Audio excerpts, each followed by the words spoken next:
The bullet shattered the car window, 3 inches from Adaeze's head. "Get down," Marcus roared, slamming the accelerator as glass exploded across the back seat.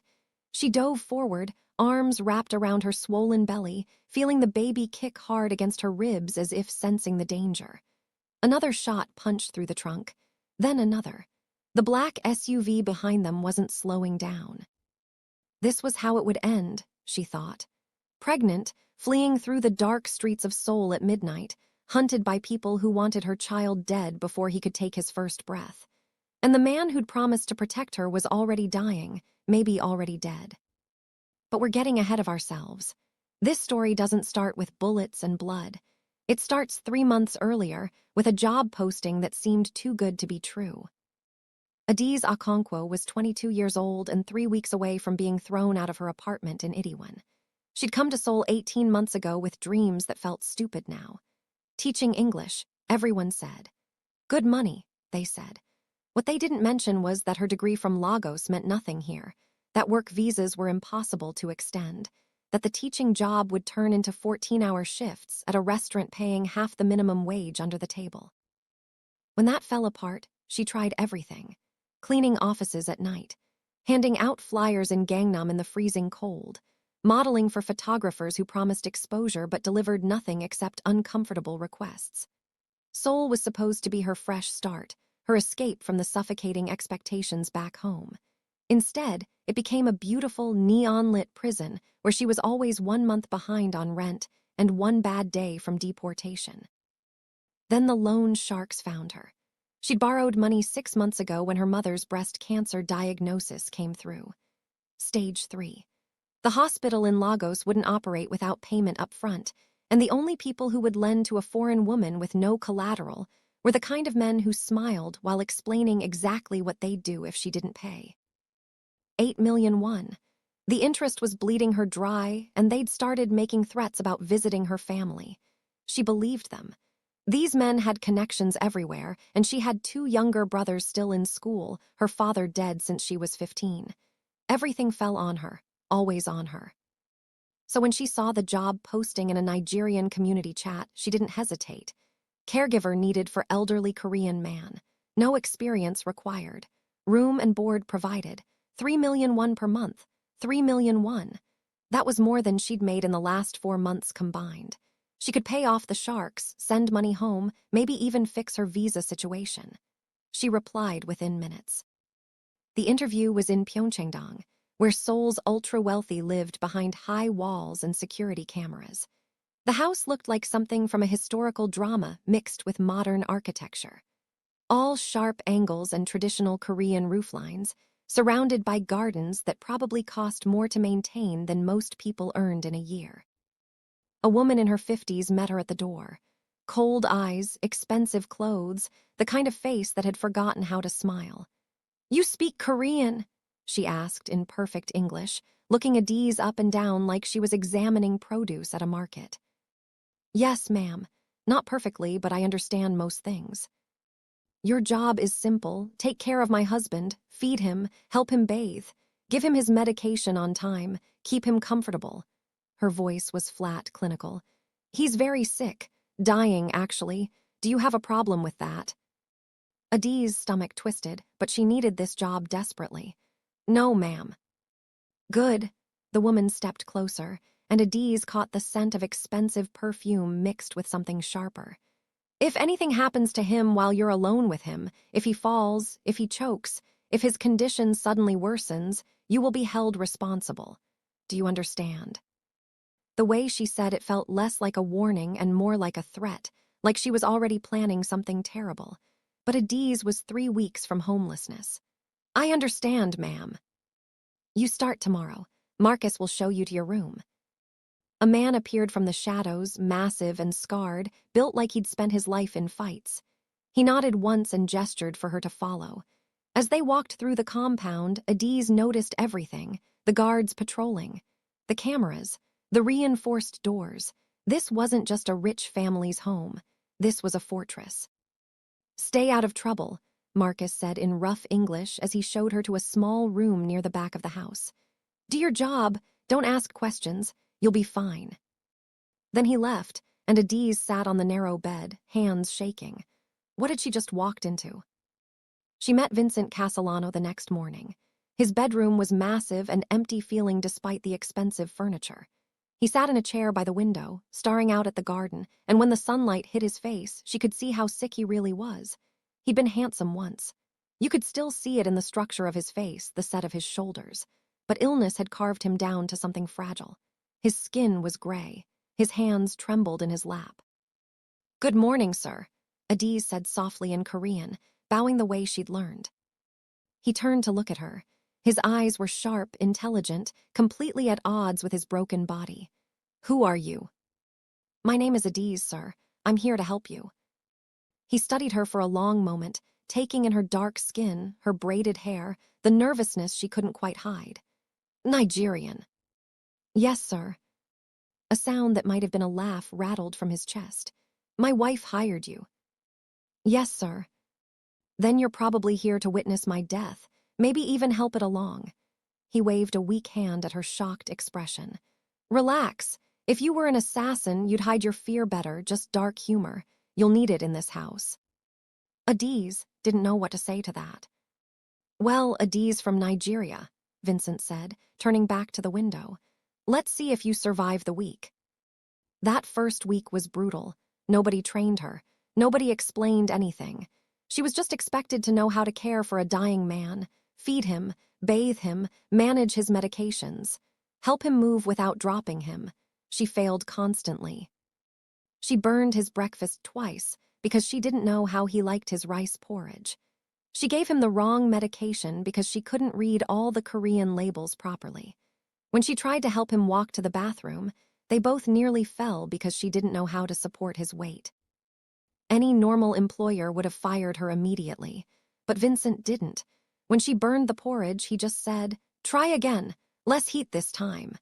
When she mixed up his pills and started crying, he told her to write everything down in a notebook. So she did, checking it obsessively. When they almost fell, he actually laughed. "At least if we both die, my wife can't blame just you." Slowly, Adaeze learned how to cook his meals the way he liked them, how to help him stand without losing balance, how to read his pain levels in his face, in his breathing, how to make him comfortable. And slowly, something unexpected happened. They started talking. At first, it was small things. "The weather is nice today," or "Thank you, Adaeze." But the conversations grew longer. He told her about his business, about how he'd built the Castellano organization from nothing, about the enemies he'd made and the battles he'd won. She listened, not because she had to, but because she was genuinely interested. This man had lived an incredible life, even if much of it was soaked in blood. He asked about Nigeria too, about Lagos, about her family, about why she came to Korea. She told him everything, about her mother's cancer, her brother's school fees, the loan sharks, the desperate hustle to survive in a foreign country that didn't want her. "You're strong," he said one evening after she'd finished feeding him dinner. "Stronger than any of them." He gestured vaguely toward the rest of the house. "My family, they've never struggled, never fought for anything real. They just wait for me to die so they can fight over the scraps." "You have 3 daughters, right?" Adaeze asked carefully. "Yes, 3 daughters and no son." He stared at nothing. "In my world, that means I have nothing. When I die, the organization dies with me. Everything I built will be torn apart by rivals. My name will disappear." "Do you believe in legacy?" he asked. She thought about her mother working herself sick to raise them, her father who died young but left them with values, with pride. "Yes, sir, I do." Vincent nodded slowly. "Then you understand." The daughters hated Adaeze from day one. Alina, the eldest at 28, treated her like furniture.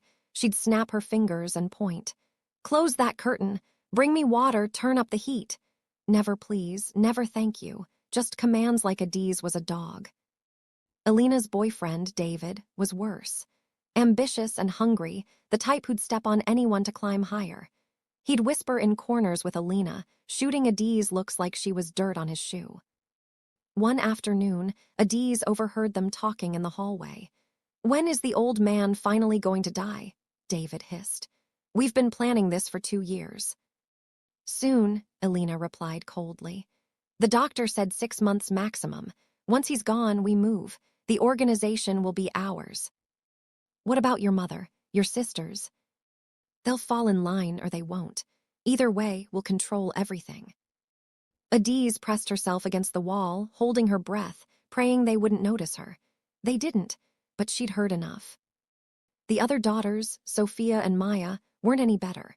They spent most of their time shopping, posting on social media, talking about all the things they'd buy once their father died.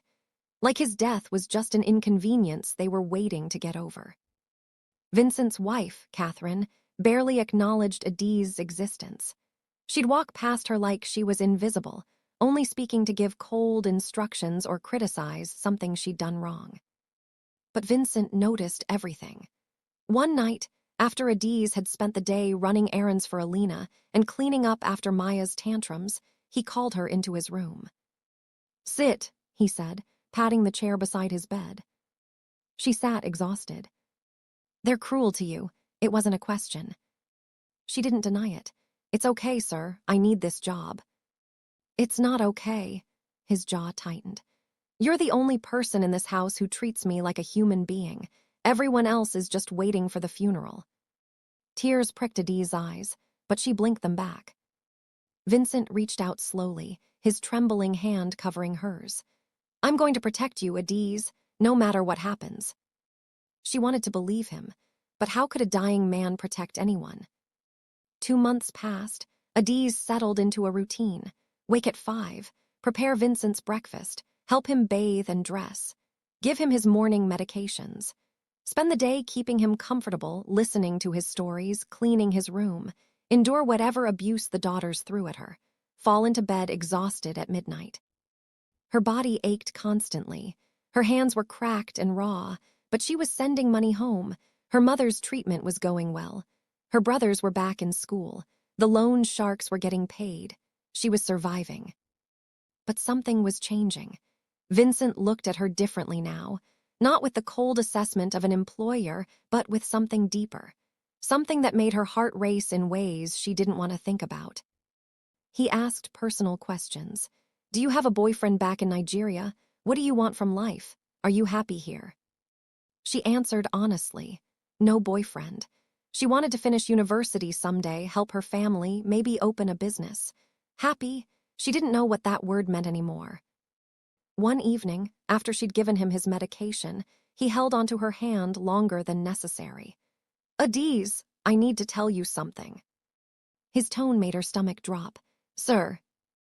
"I'm running out of time. The cancer is spreading faster than expected. I have maybe 3 months left, 4 if I'm lucky." "Sir, I'm so sorry." "Listen to me." His grip tightened. "I don't want your pity, I want your help." She pulled her hand back slowly. "With what?" Vincent's eyes locked onto hers. "I need a son." The room went silent except for her heartbeat thundering in her ears. "Sir, I don't understand." "Yes, you do." His voice was quiet but firm. "I need a male heir, someone to carry my blood, my name, my legacy. The organization's law is absolute. Only a son can inherit. Without one, everything I built dies with me." She stood up, her mind spinning. "You can't be serious." "I'm completely serious. I've thought about this for weeks. You're the only person I trust. The only person who cares about me as a person, not as a bank account." "Your wife." "My wife hasn't touched me in 15 years. This marriage was business. Always was." His voice turned bitter. "And she's too old now anyway." "Then find someone else. There are thousands of women." "Who would betray me the first chance they got? Who would tell my wife or my daughters or sell the story to my enemies?" He shook his head. "I need someone I can trust, someone who understands loyalty." "I'm not," her voice broke. "I can't just. I'm not asking you to love me, Adaeze. I'm not even asking you to stay. I'm asking you to give me one thing before I die. One chance at legacy. One son to carry forward what I built." "And what do I get?" The words came out harsher than she intended. Vincent didn't flinch. 10 million won immediately. Enough to clear your debts and send your family money to live comfortably for years. When the child is born, another 50 million. And protection. My men will make sure nothing happens to you or your family. Ever. 60 million won total. That was life-changing money. Her mother could retire. Her brothers could go to university. She could go home. But the cost. I need to think, she whispered. Take your time. Vincent leaned back, suddenly looking even more exhausted. But not too much time. I don't have much left. If you're still watching, hit that subscribe button right now. Trust me, you need to see what happens next. This story is about to get even more intense. Adaeze didn't sleep that night. She paced her tiny room, her mind racing through every possible outcome. What Vincent was asking was insane, probably illegal, definitely immoral. But was it really worse than what she'd already done to survive? Working illegal jobs, borrowing from loan sharks, lying about her visa status. And the money. God, the money could change everything. She thought about her mother in that hospital bed. Her brothers studying by candlelight because they couldn't afford electricity. The loan sharks' threats. She thought about Vincent dying alone while his family circled like vultures. By morning, she'd made her decision. Yes. Vincent looked up from his breakfast, his eyes searching hers. Yes. Yes, I'll do it. He set down his spoon slowly. You're sure? No, but I'm saying yes anyway. For the first time since she'd met him, Vincent smiled, really smiled. It transformed his face, showing glimpses of the powerful man he used to be. Thank you, Adaeze. You have no idea what this means to me. I have one condition, she said quickly before she could lose her nerve. Everything in writing, a contract, legal, so nobody can claim I stole money or trapped you or whatever story they'll tell. Done, I'll have my lawyer draw it up today. He reached for her hand again. You won't regret this. But she already did. The contract was signed in secret 3 days later. Vincent's private lawyer, a stone-faced man who'd clearly seen worse, witnessed everything. 10 million won deposited into her account immediately. 50 million to be held in trust, released when the child was born. The affair itself was clinical, awkward, nothing like the romance novels she'd read as a teenager. Vincent was dying, his body barely functional, but somehow, impossibly, it worked. And then they waited. 3 months later, Adaeze knew. The nausea hit first. Every morning she'd rush to the bathroom and vomit until there was nothing left. Then came the exhaustion, the dizziness, the way certain smells made her stomach turn. She bought a pregnancy test from a pharmacy in Idiwan, somewhere far from the compound where nobody would recognize her. 2 lines, positive. She stared at it for 10 minutes, her hands shaking. She was carrying the heir to the Castellano organization. Adaeze told Vincent first. His reaction was everything she'd expected and feared. Joy, relief, tears streaming down his face as he gripped her hands. Thank you, he kept saying. Thank you, thank you, thank you. We don't know if it's a boy yet, she reminded him. It is, I know it is. His certainty was almost disturbing. This is fate, Adaeze. This child will save everything. She wanted to believe him. When do we tell them? She asked quietly. Vincent's expression hardened. Soon, but we have to be smart about this. My family will react badly. Badly felt like an understatement. Will they hurt me? They'll try. His eyes met hers, suddenly fierce despite his weakness. But I won't let them. I promise you, Adaeze, nobody touches you while I'm alive. And after you're gone. Silence. They both knew the answer to that. Vincent called a family meeting 1 week later. Adaeze wasn't supposed to be there. She was told to stay in her room, out of sight, but she could hear everything through the walls. Catherine's cold voice cut through first. Why did you summon us, husband? If this is about changing doctors again. It's not about doctors. Vincent's voice was stronger than Adaeze had heard in weeks, like he'd summoned every last bit of strength. It's about the future of the Castellano organization. What about it? That was Alina, sounding bored. I have an heir. Silence, complete total silence, then chaos. What are you talking about? Catherine's voice cut through the noise like a blade. I'm talking about a son, my heir. That's impossible. You're dying. You can barely. And yet, here we are. There was something almost smug in his tone. The child will be born in 6 months. A boy, the future head of the Castellano organization. Who's the mother? Alina demanded. Another pause. Adaeze held her breath. Adaeze. The explosion was immediate. The maid. That was Maya shrieking. You got the Nigerian maid pregnant. You've lost your mind, Sophia joined in. This is insane. How dare you? Catherine's voice was pure venom. How dare you bring a bastard into this family? That girl is nothing. She's a foreigner, a nobody, a... Enough! Vincent's roar silenced them all.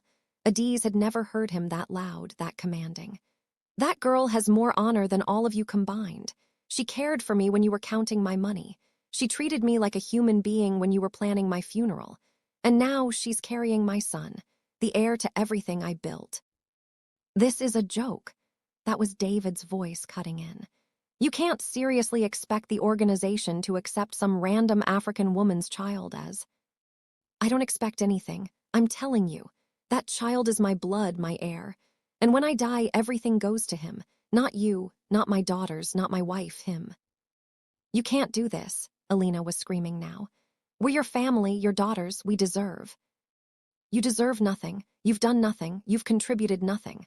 All you've done is wait for me to die. His voice dropped to something dangerous. But I'm not dead yet, and I'm making this very clear right now. If anything happens to Adaeze, if anyone in this family touches her, harms her, threatens her in any way, I will cut you out of my will completely. Every single one of you. You'll get nothing. Do you understand me? Nobody spoke. Do you understand me? Yes, it was Catherine, her voice like ice. Good, this meeting is over, get out. Adaeze heard footsteps, angry stomping footsteps, doors slamming, then silence. She pressed her back against the wall, her hand on her stomach, tears streaming down her face. What had they just done? The next few weeks were suffocating. Nobody spoke to Adaeze directly, but she felt their hatred everywhere. In the way Alina's eyes followed her.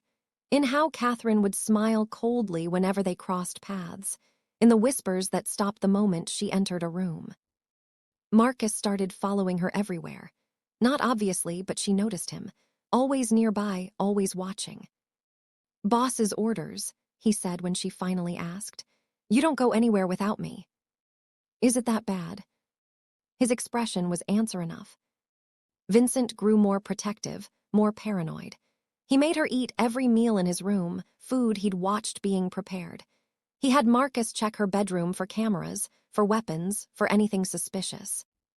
They're plotting, he told her one night. I can feel it. They're just waiting for the right moment.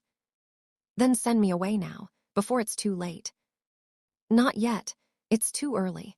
If you leave now, they might track you down before the baby is born. We need to wait until... He was interrupted by a coughing fit. Blood flecked his lips. His time was running out. The threat started subtle. A note left on her bed. Leave while you still can. Her toothbrush replaced with one that had been used. A warning. Her clothes torn, accidentally, of course.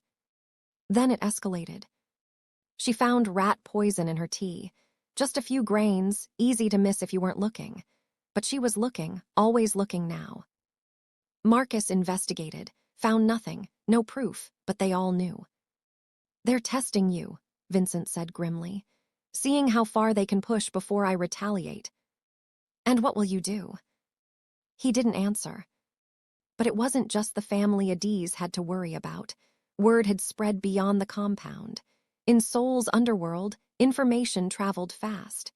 The Castellano organization's leader was dying. He had no male heir. The succession was in chaos. And now, suddenly, there was an heir. A pregnant foreign woman who could produce the next leader. Rival organizations saw opportunity. If they eliminated her, the Castellano organization would collapse. Vincent would die without an heir. The territory would be up for grabs. Adaeze became a target. Vincent increased security. More guards, more cameras. He stopped letting her leave the compound at all. It's not safe, he said. The Tanaka family knows about you. The dragons are asking questions. Even the Russians are interested. I'm trapped here. You're protected here. He grabbed her hand. Trust me, Adaeze, just a little longer. Once we get you out, once you're safe abroad, they won't be able to touch you. Will you be alive to see that happen? He didn't answer. They both knew he wouldn't be. 4 months into the pregnancy, things came to a head. Adaeze was walking through the garden, Marcus 10 steps behind her when she saw them. Alina and David, talking in harsh whispers near the koi pond. They didn't see her. Can't wait any longer, David was saying. She's showing now. In a few more months, the baby will be born and we'll lose everything. What do you suggest?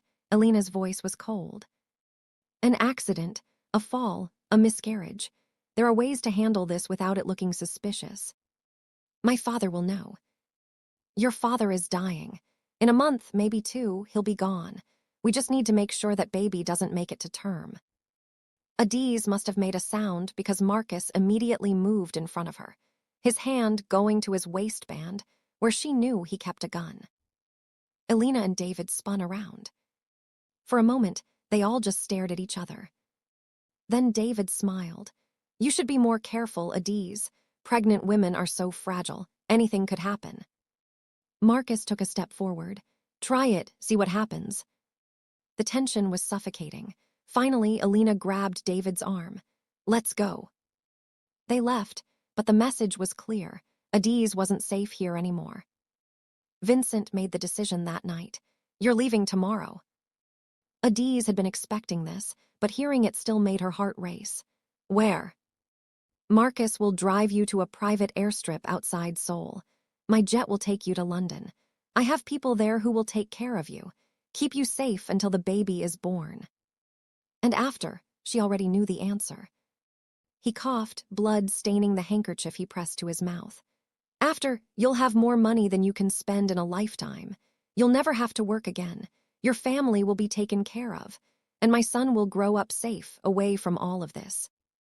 Will I ever see you again? Vincent's eyes filled with tears. No. Adaeze started crying. Despite everything, despite the insanity of the situation, she'd grown to care about this dying man. He'd shown her kindness when no one else had.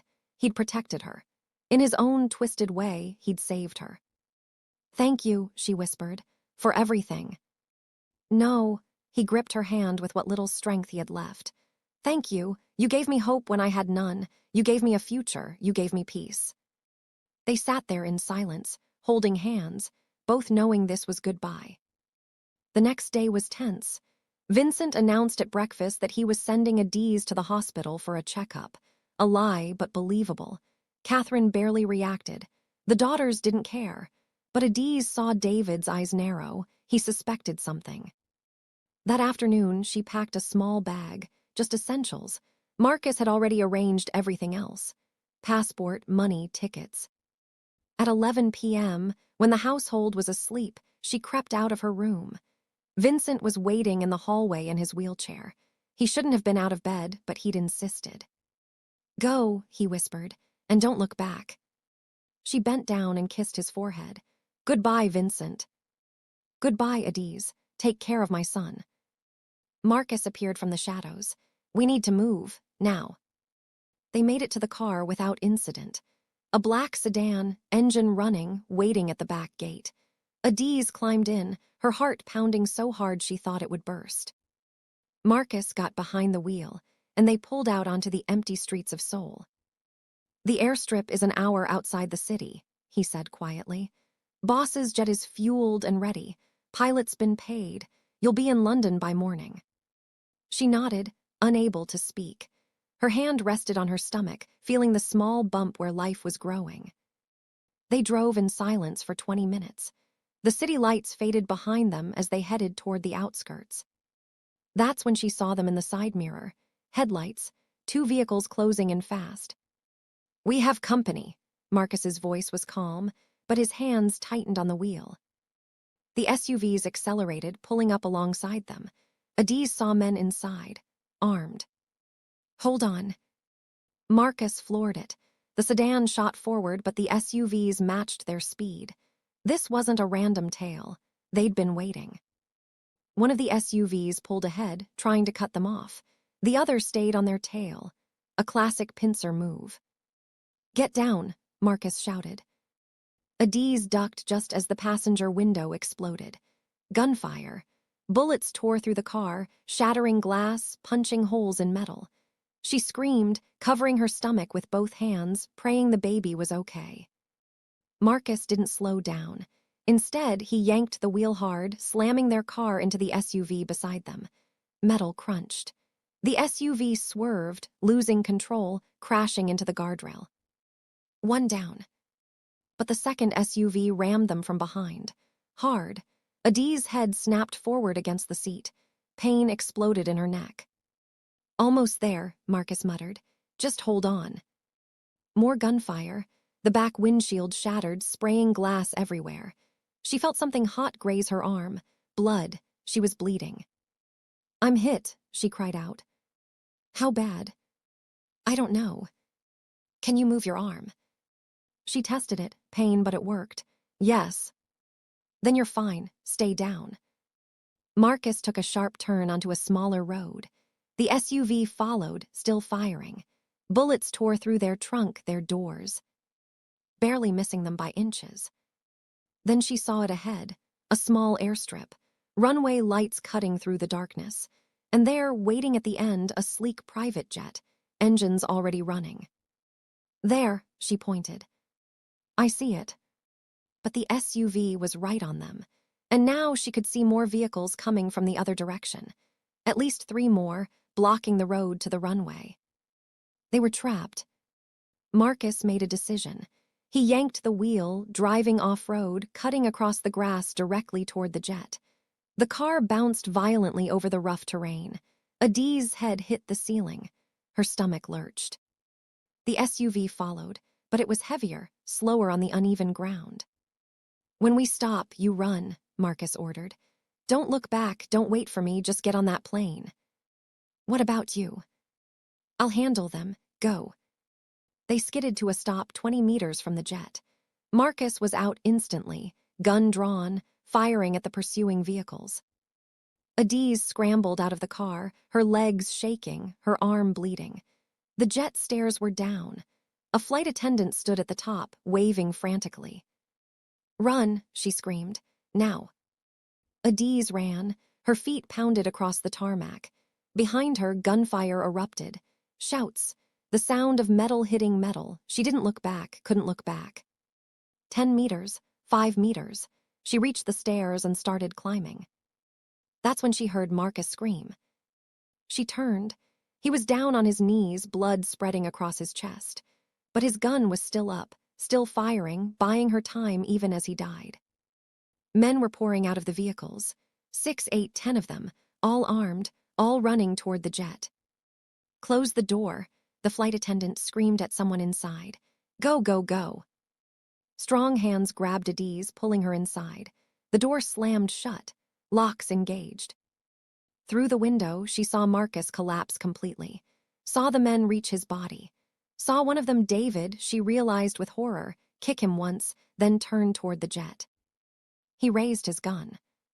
Bullets hit the fuselage. The jet was moving now, engines screaming, starting to taxi down the runway. More bullets. One shattered a window 2 rows behind her. The flight attendant tackled her to the floor. "Stay down, stay down." The jet accelerated. Faster, faster. The men were chasing on foot now, still firing, but they were falling behind. Then that beautiful moment. The wheels left the ground. They were airborne. Adaeze lay on the floor of the jet, shaking uncontrollably. The flight attendant, a Korean woman in her 30s, helped her into a seat. "Are you hurt?" she asked in English. Adaeze looked at her arm. The bullet had grazed it, bleeding but not serious. "The baby." "We have a doctor on board. He'll check you. But first, let me stop this bleeding." She worked quickly, cleaning the wound, bandaging it. Her hands were steady, professional, like this wasn't her first emergency. "Who are you?" Adaeze asked. "Someone Mr. Castellano trusted. I'm Grace. I've been working for him for 15 years. He told me what was happening. asked me to make sure you got to London safely. Marcus, her voice broke. Grace's face darkened. I'm sorry. Is he dead? I don't know, but he saved you. That's what matters now. Tears streamed down Adaeze's face. That man, that loyal, brave man who barely knew her, had died to protect her. To protect this baby. The doctor will be here in a moment, Grace said gently. Try to breathe, you're safe now. Safe, the word felt foreign. Are you still watching? Drop a comment right now and tell me what you think happens next. And if you haven't subscribed yet, what are you waiting for? This story is far from over. The doctor confirmed what she already knew. The baby was fine. Her heart rate was elevated, she was in shock, but physically they'd survived. You need to rest, he said firmly. No stress, no complications. The next few months are critical. Adaeze was given a private cabin in the back of the jet. Luxury she'd never experienced. A real bed, a bathroom, everything she needed. Grace brought her food, but she couldn't eat, couldn't sleep. She just stared out the window at the darkness, replaying everything. Vincent's face when she'd said goodbye. Marcus collapsing in a pool of blood. David's cold eyes as he fired at the jet. Her phone buzzed. She'd forgotten she still had it. A message from Vincent. If you're reading this, you made it. I knew you would. You're stronger than you know, Adaeze, stronger than all of them. By the time you reach London, I'll probably be gone. The cancer is winning. I can feel it. But I'm not afraid anymore. You gave me peace. You gave me hope. You gave me a son. Adaeze read through tears streaming down her face. In London, my lawyer will contact you. Everything is arranged. Money, protection, documents for the baby. You'll never have to worry again. But I need you to promise me something. When my son is old enough, tell him about me. Not the monster, not the criminal. Tell him about the man who loved him before he was even born. The man who gave everything to make sure he'd have a chance at life. Tell him his father died protecting him. Thank you, Adaeze, for everything. Vincent. She read it 3 times, then typed a reply, knowing he might never read it. I promise, I'll tell him everything. Thank you for saving us. Rest in peace. She pressed send. The message showed as delivered, then read. 30 seconds later, another message came through. Goodbye, Adaeze, be happy. That was the last time she ever heard from Vincent Castellano. They landed in London 12 hours later. A woman in an expensive suit met Adaeze at the private terminal, Vincent's international lawyer. Ms. Okonkwo, I'm attorney Patricia Chen. Welcome to London. How are you feeling? Exhausted, terrified, alive. Patricia nodded sympathetically. We have a car waiting. It will take you to your apartment in Kensington. Fully furnished, paid for, you'll have everything you need. And Vincent. Patricia's expression softened. He passed away this morning, sole time, peacefully according to his doctors. The words hit Adaeze like a physical blow. He was really gone. His will is being executed as we speak, Patricia continued as they walked to the car. 80% of his estate goes into a trust for your son. The remaining 20% is split between his wife and daughters with specific stipulations. What kind of stipulations? They cannot contest the will. They cannot make any claim on the trust. They cannot attempt to contact you or the child. If they violate any of these terms, they lose everything. Will that stop them? Patricia's smile was thin. It will slow them down. Mr. Castellano was very thorough. He anticipated every move they might make and blocked it legally. But they're dangerous people. Legal barriers won't stop them forever. You need to be careful. They reached the car, a sleek black Mercedes with tinted windows. There's one more thing, Patricia said, handing her a thick envelope. Mr. Castellano asked me to give this to you after the baby was born, but given everything that's happened, I think you should have it now. Adaeze took the envelope. It was heavy, sealed with red wax. What is it? I don't know. He sealed it himself, said it was for you only. She slid it into her bag, too emotionally exhausted to open it now. The drive to Kensington was quiet. London looked gray and cold, so different from Seoul's neon chaos, but it was beautiful in its own way, safe, anonymous. The apartment was on the 4th floor of a Victorian building. Elegant, spacious, with high ceilings and large windows overlooking a quiet street. The rent is paid for the next 5 years, Patricia explained. There's a bank account in your name with 50 million won, about £32,000 to start. More will be transferred monthly for living expenses. When the baby is born, the main trust will be activated. And if something happens to me, the trust passes to your son, with guardianship assigned to trustees Mr. Castellano selected, people he trusted completely. Your child will be protected no matter what. She handed Adaeze a set of keys. There's one more thing. Mr. Castellano arranged for private security. 2 guards will be monitoring this building 24/7. You won't see them, but they're there. If you need anything, if you sense any danger, press this. She gave her a small device, like a car alarm remote but sleeker. Press it once for help. Press it twice for emergency evacuation. They'll get you out within minutes.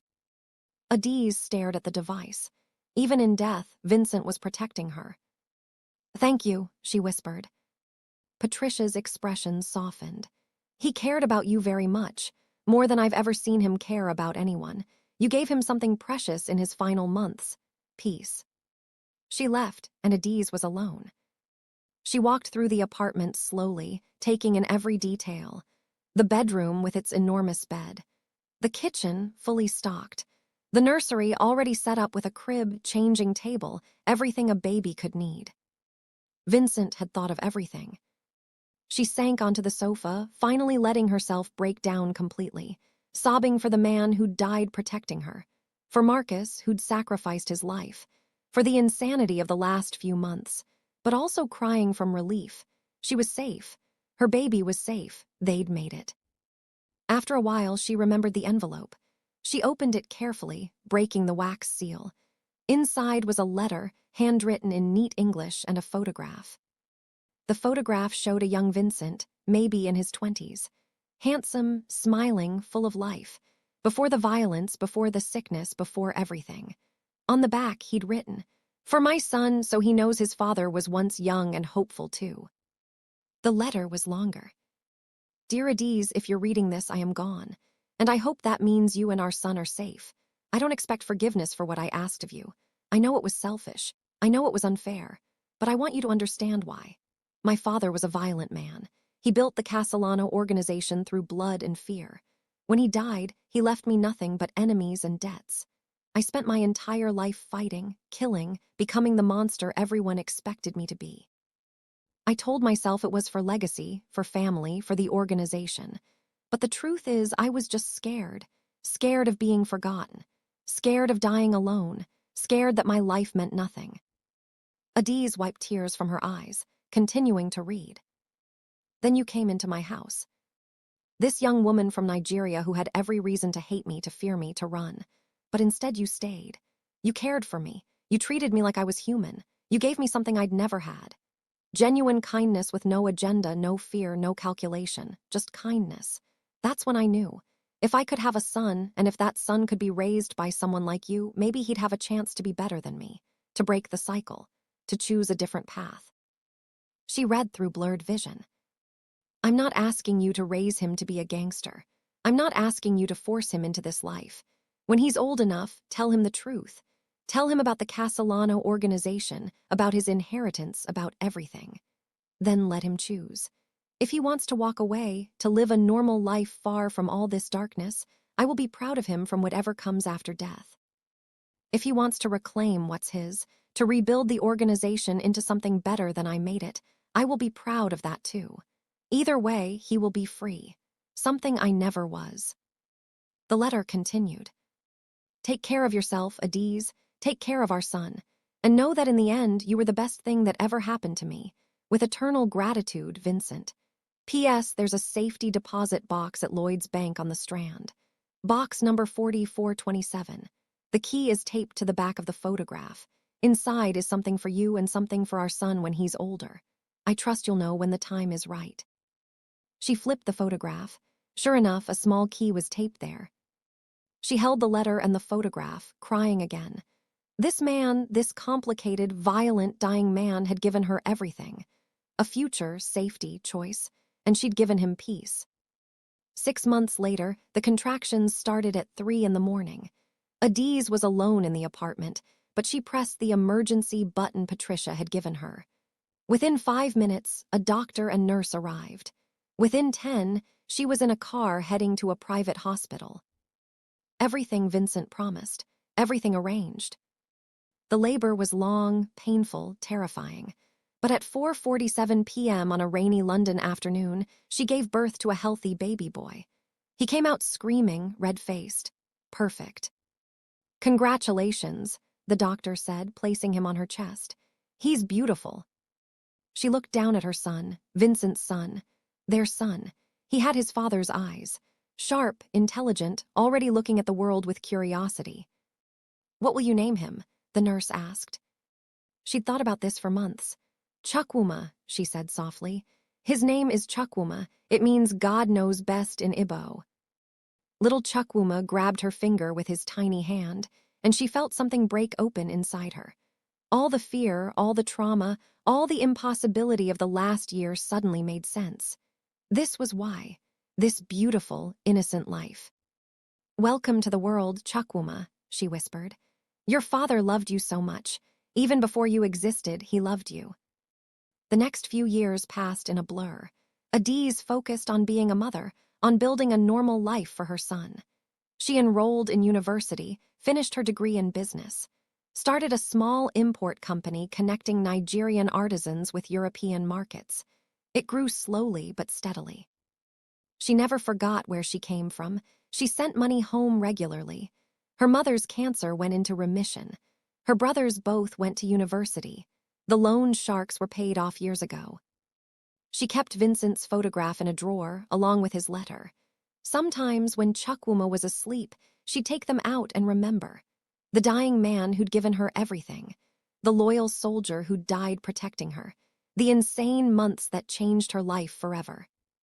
She never went back to Seoul, never contacted anyone from that life. Patricia handled everything legal from a distance. The trust grew. Investments Vincent had made years ago paid off spectacularly. By the time Chukwuma turned 5, he was worth over £200 million. But Adaeze kept him away from that world.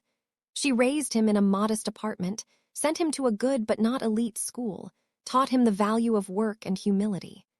She told him stories about Nigeria, about his grandfather who died young, about his grandmother who survived cancer, about hard work and perseverance. She didn't tell him about Vincent. Not yet, he was too young. But she knew the day would come. On Chukwuma's 10th birthday, he asked the question she'd been dreading. "Mum, who is my father?" They were sitting in their living room, just the two of them. He'd blown out his candles, opened his presents, and now he was looking at her with those sharp, intelligent eyes. Vincent's eyes. Adaeze took a deep breath. That's a complicated question with a complicated answer. "I'm 10 now. I can handle complicated." She smiled despite herself. He was so mature for his age. "Yes, you can. Come with me." She led him to her bedroom, opened the drawer, and took out the photograph and the letter. "This was your father," she said, showing him the picture of young Vincent. "His name was Vincent Castellano." Chukwuma studied the photograph carefully. "He looks like me." "You have his eyes." "Where is he now?" "He died before you were born. He was very sick, but he loved you very much. He did everything he could to make sure you'd be safe, that you'd have a good life." "What did he do? For work, I mean." This was the hard part. He ran an organization in Seoul, a very powerful organization. Some people would call him a criminal. Some would call him a businessman. The truth is probably somewhere in between. Chukwuma was quiet for a moment, processing. "And that's where the money comes from, the trust you always talk about." "Yes." "How much money?" "A lot. Enough that you'll never have to worry about anything for your entire life." He looked at the photograph again. What was he like? Adaeze sat down on the bed, pulling him close. "He was complicated. He did terrible things. I won't lie to you about that. He hurt people. He built his empire through violence. But he was also capable of kindness. He protected me when no one else would. He gave us this life. And in his own way, he tried to be better at the end." Did you love him? She thought about that. I cared about him, I respected him. Love, I don't know, it wasn't that kind of relationship, but I'm grateful to him. Without him, you wouldn't exist. Chukwuma nodded slowly. Can I read the letter? When you're older, 16 maybe, there are things in there you need to be ready to understand. Okay, he stood up, still holding the photograph. Can I keep this? Of course, it's yours. He walked to the door, then turned back. Mum, thank you for telling me the truth. Always, baby, always. 6 years later, on Chukwuma's 16th birthday, Adaeze gave him the letter. He read it 3 times, sitting in silence in his room. Then he came to find her. I want to see the safety deposit box. They went to Lloyd's Bank the next day. The box had been sitting there for 16 years, untouched. The bank manager verified their identities, checked the key, and led them to a private room. Inside the box were 3 things: a thick folder of documents, a small black book, and a letter addressed to my son. Chukwuma opened the letter first, his hands shaking slightly. My son, if you're reading this, your mother has kept her promise to tell you the truth. I'm proud of her for that. And I hope you can be proud of me at least a little despite everything. The documents in this folder are proof of your inheritance. Ownership papers for properties, business licenses, bank accounts, everything that remains of the Castellano organization. Some of it was dismantled after I died. Some of it was taken by rivals. But much of it remains, waiting for you if you want it. Chukwuma glanced at his mother, then continued reading. The black book contains names, contacts, people who were loyal to me, people who might still honor my memory by helping you if you choose that path. But here's what I want you to know. You don't have to choose that path. You don't owe me anything. You don't owe the organization anything. Your mother has given you something I never had. A choice. You can walk away from all of this. Live a normal life. Use the money for good. Be happy. That would make me prouder than anything. Or you can reclaim what's yours. Return to Seoul. Rebuild the organization into something better than I made it. Something with honor, not just fear. Something that helps people instead of hurting them. That would also make me proud.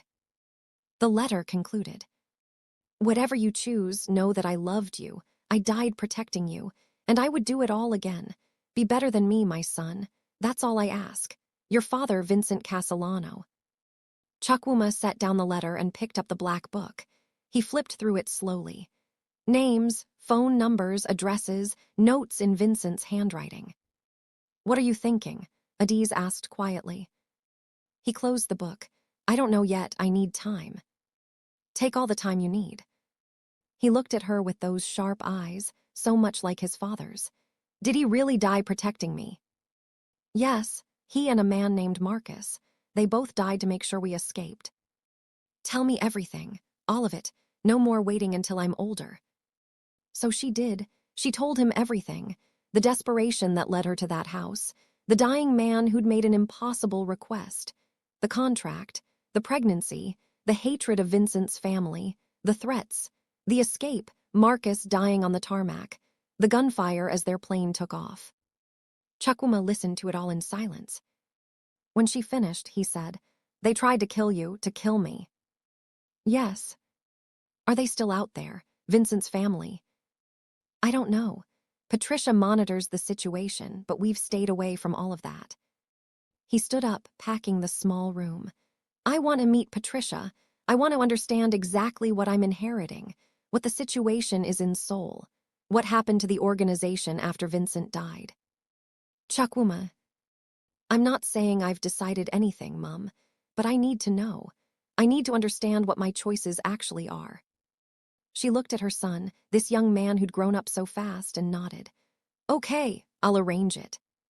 The meeting with Patricia happened 2 weeks later at her office in central London. She'd aged well, still sharp and professional. Chukwuma, she said, shaking his hand. You look just like your father. So I'm told. They sat down, and Patricia pulled out a thick file. I assume you want the full picture. Everything. She nodded. After Vincent died, there was chaos. His wife, Catherine, tried to claim control through your half-sister, Alina, and her husband, David. But Vincent's will was ironclad. They couldn't touch the main estate. However, they did manage to take control of several legitimate businesses and about 20% of the organization's operations. And the rest? Frozen, held in trust for you.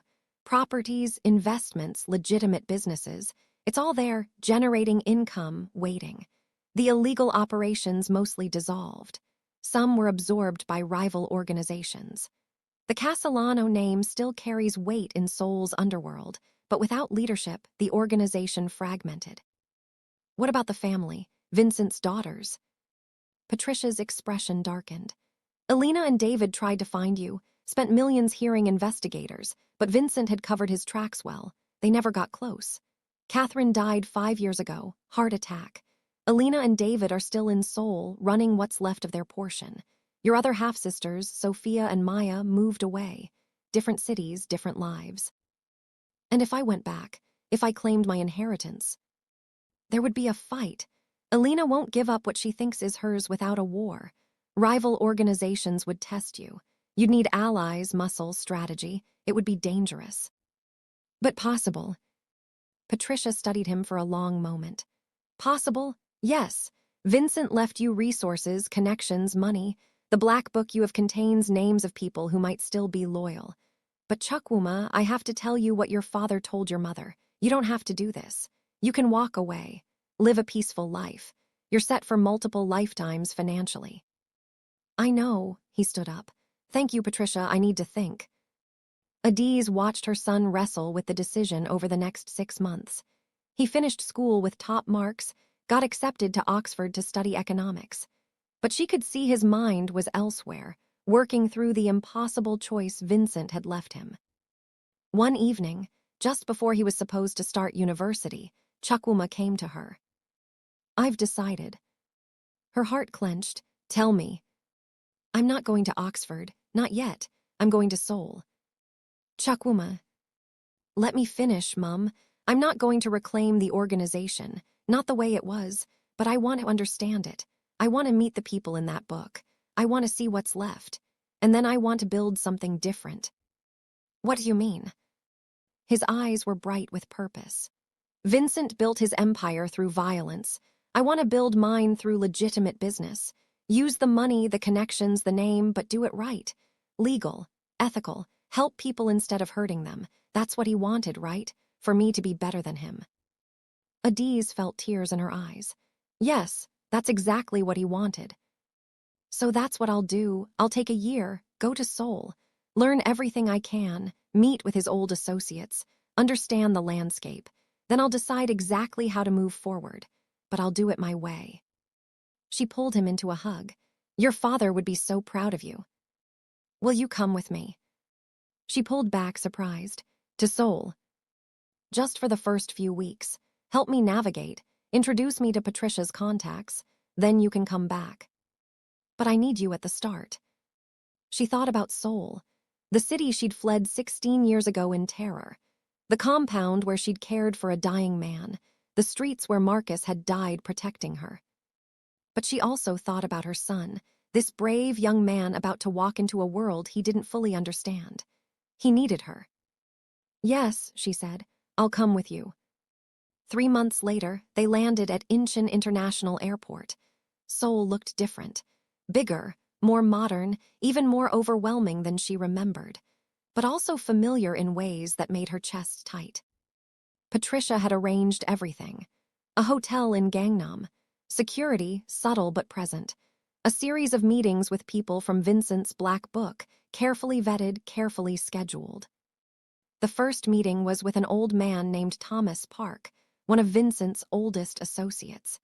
He ran a legitimate security firm now, but he'd been part of the organization's inner circle once.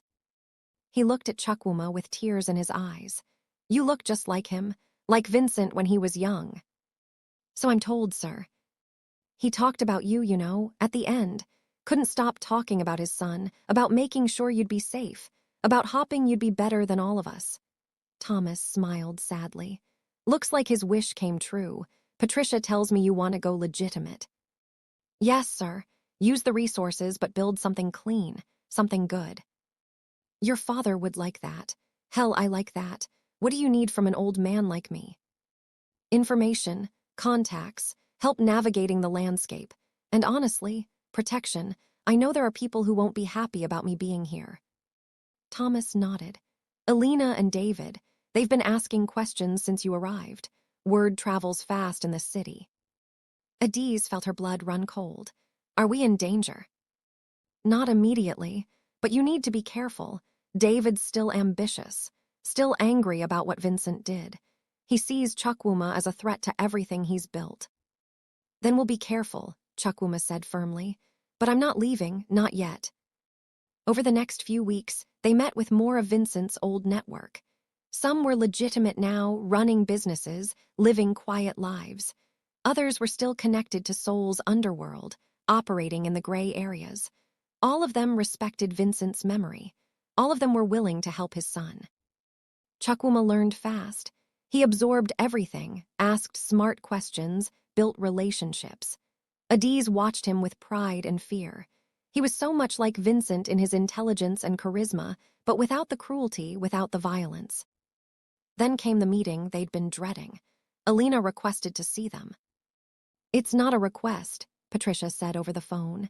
It's a summons. She knows you're here. She wants to talk. Is it safe? Adaeze asked. I've arranged for it to be in a public place. A restaurant in Idiwan. Lots of people. Thomas will have security nearby. But yes, there's risk. Chukwuma didn't hesitate. We'll go. I need to face her eventually. The restaurant was upscale, modern Korean fusion. Alina was already there when they arrived, sitting at a corner table with David beside her. She was in her mid-40s now, still beautiful but with hard edges that hadn't been there before. Her eyes locked on Chukwuma as they approached. So, the bastard returns. Alina, Patricia's voice was sharp with warning.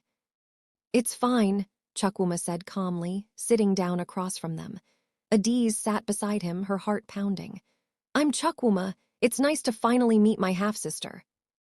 Alina's laugh was cold. Half-sister, is that what we're calling it? My father betrayed his family, knocked up the help, and left everything to the result. But sure, let's be civil. What do you want, Alina? Adaeze found her voice, surprised by how steady it sounded. I want to know what he wants. Alina pointed at Chukwuma. You're here.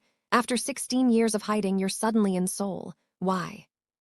To learn about my father, to understand my inheritance, to decide what to do with it. And what have you decided? Chukwuma leaned forward. I'm not interested in the organization, not the way it was. I have no intention of trying to take what you've built, but I am going to use my inheritance. I'm going to build legitimate businesses. I'm going to use the Castellano name, but for something better than what came before. David laughed. You think you can just walk in here and use the name, the reputation your father built through blood. You think anyone will respect some kid who grew up in London. I think they'll respect Vincent's son, and I think I have resources and connections you can't touch. But here's the thing, I didn't come here to fight with you. I came here to propose something different.